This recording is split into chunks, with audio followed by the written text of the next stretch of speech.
Welcome back to Rome Boys. We're hanging with the saints again. Come on. Saint Rita.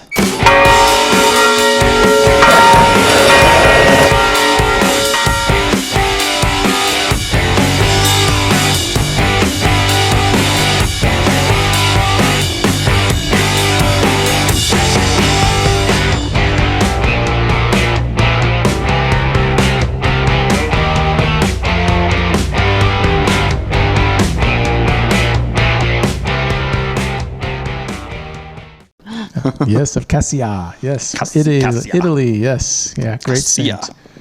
Excellent. Saint Yes. Rita. Yes. Okay. What Just you got? fun. Well, Rita. first of all, we're on YouTube. Where else are we, Joe? Sorry, my bad. I'm dropping the ball here. Yeah, check us. Before we get started, let's remind everybody to subscribe to our channel, as well as check us out on all of our social media outlets. MeWe, YouTube, Rumble. Let's get ready to rumble. Twitter, Instagram, It's free. Just Parler, do it, please. It Gab, helps. It helps spread the gospel. and our website, www.romeboys.org. And we're even on Patreon. Yeah. How Yeah. cool is that? We're moving There up you in the go. world, So boys. Find us, yeah, Yeah, and share Saint our Rita. videos. I Pray don't think for us. somebody said www since like 1997. Yeah, well, But- yeah, We're bringing it back. Yeah. yeah. Back in the day, World showing my Wide age. Saint Rita was a wife, mother, widow, and member of religious community. Wow, makes my life look boring. Her holiness was reflected in each phase of her life. Rita had a tough 18-year marriage, and she bore and raised 2 sons. After her husband was killed in a brawl and her sons had died, Rita tried to join the Augustinian nuns of Cascia. Unsuccessful at first because she was a widow, Rita eventually succeeded. Over the years, her austerity, prayerfulness, and charity became legendary. When she developed wounds on her forehead, people quickly associated them with the wounds from Christ's crown of thorns. She meditated frequently on Christ's passion. Her care for the sick nuns was especially loving. She also counseled lay people who came to her monastery. She was beatified in 1626 and canonized in 1900, the same year as the greatest storm in history in Interesting. Galveston. Yeah. Okay. She has acquired the reputation, together with St. Jude, as a saint of impossible Yeah, cases. bring it to Rita. Yeah. Kind of like Okay. St. Thaddeus, right? There you go. St. Jude. Oh, St. Jude Yeah, Thaddeus. same person. Hello. Yeah, I was about to say, I haven't heard that. We're going to have to do him Yeah. next, but it's St. Jude. Okay. Especially with Jude marriages, Thaddeus. because if you watch the movie of St. Rita by Ignatius Press, like she totally had a tough marriage. I mean, her husband was in the mafia. Don't ever go against the family, Jerry. Godfather. Godfather. And there was both sides Yeah. were fighting, lives were being killed, her children's lives were in jeopardy, and it's a pretty crazy life that she went through, tons of suffering. And then when she joined the convent, suffering just continued. So Yeah. it's A lot yeah. of people visit her tomb. They do. They do. To this, Right. even to this day. Yeah. Yeah. Put it on your list when you go to Italy. Yeah. Well, think. definitely. Over half of all marriages in America end Yeah. in divorce. And actually, they say it's higher now. It's even Yeah, over half it's now. Really? Oh, man. going Yeah, up. it was like 52%, like back in the early And that 2000s. statistic is kind of skewed because most people don't get married anymore. Oh, right. Right? They're just common law. Yeah, they common live law together. marriages live together, and then whenever they're done, they just leave. Yeah. So that's Yeah. a But But divorce. she was faithful skin in to the the game. end, Yeah. and faithful to her kids, and then faithful as a nun. So she was a true test of what we need to be in our vocation when we're loyal. Hey, that came back.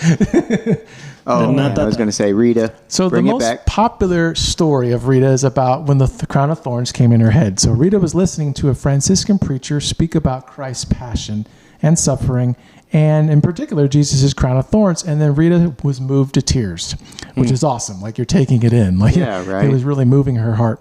She returned to her convent room where she prostrated at the foot of the crucifix. Absorbed in prayer, she asked for one of the thorns so that she could experience the suffering of her Savior. See, she asked. Wow, good for her. Because I'm like, I wouldn't Who want to would ask. do that? Yeah. Concluding her prayer, she felt one of the thorns, like an arrow of love, flung by Jesus. Cupid. He's a trained, methodical marksman with deadly aim, shooting arrows into random victims. Yes, but he's also making people fall in love. And penetrate the flesh and bone in the middle of her forehead. The wound in time became ugly and revolting to some of the nuns, so that Rita remained in her cell for, get this, 15 years. She didn't want to go out because Whoa. it, impacted the sisters. Introvert, man. And there you go. And the suffering and great pain while engaged in contemplative prayer. So it constantly hurt while she prayed. Added to the pain was the formation of little worms in the wound. Disgusting. At the time of her death, the great light emanated from the wound on her forehead, while the little worms were transformed into sparks of light. Glowworms.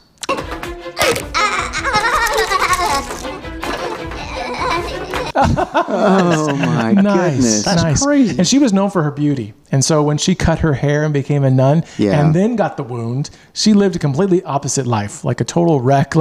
And people, even her own nuns, shunned her. Wow. That's crazy. Yeah, you painted a pretty good picture. I could smell the wind on her head, you know? Yeah, not good. Okay, let's change the subject. Okay, so there's another story about when she was beatified. Okay, so Cascia was like The really city. crowded. A bunch of people like came to honor this beatification. that feast day. And there was a little fight broke out between the religious. Some of the priests were arguing among each other, like who was going to do the vespers. I want to do prayer. No, I do. Yeah. So there was this argument going. So it scared the nuns. So the nuns immediately started praying to Saint Rita. And so while they were praying, all of a sudden Saint Rita, she was in a coffin with glass walls on the side. It'd been a while since her death, too. Yeah, right. So all of a sudden her body was just lifted in the casket. Oh to my the top. goodness. Her eyes opened. Her eyes had not opened since she died 171 years prior. Oh my gosh. It'd be funny if she went, Yeah. So like, her eyes opened up and they're like, whoa. But that was enough. I think they were scared before. Yeah. Is she the patron saint of bar fights?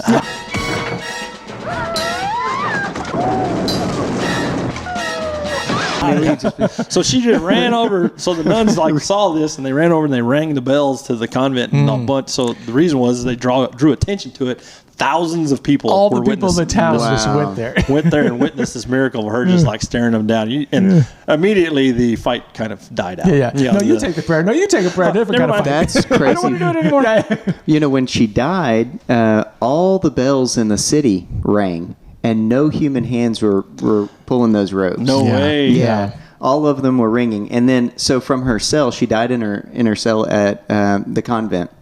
And there was such a sweet smell coming from her cell that it enveloped the entire convent. So you could smell it everywhere. Yeah. So I was thinking about like the wound on her head. That had to smell awful. Yeah, Look, I'm in nursing homes, right? When people pass away, they excrete their bowels. I mean, you're talking... This is not pleasant. Like, if we got down to the real logistics of this, the logic... there should not be a sweet smell coming out. Let me just say that. Yeah, right. And then worms in her wounds, on her head. Okay.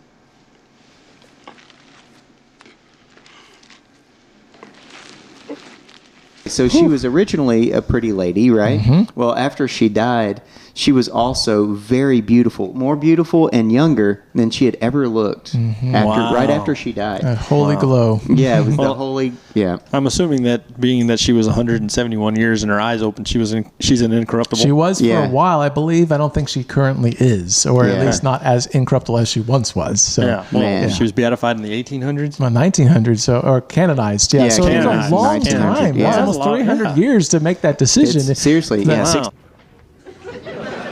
What took you so long? 1626. That's second miracle. She died in 1626. 171 years she's beatified, and then another 300 almost years 300, that she was canonized. Interesting. Took a while. Yeah. Well, nothing ever. But now the miracles are coming all over the place. So So for her body Church works slowly.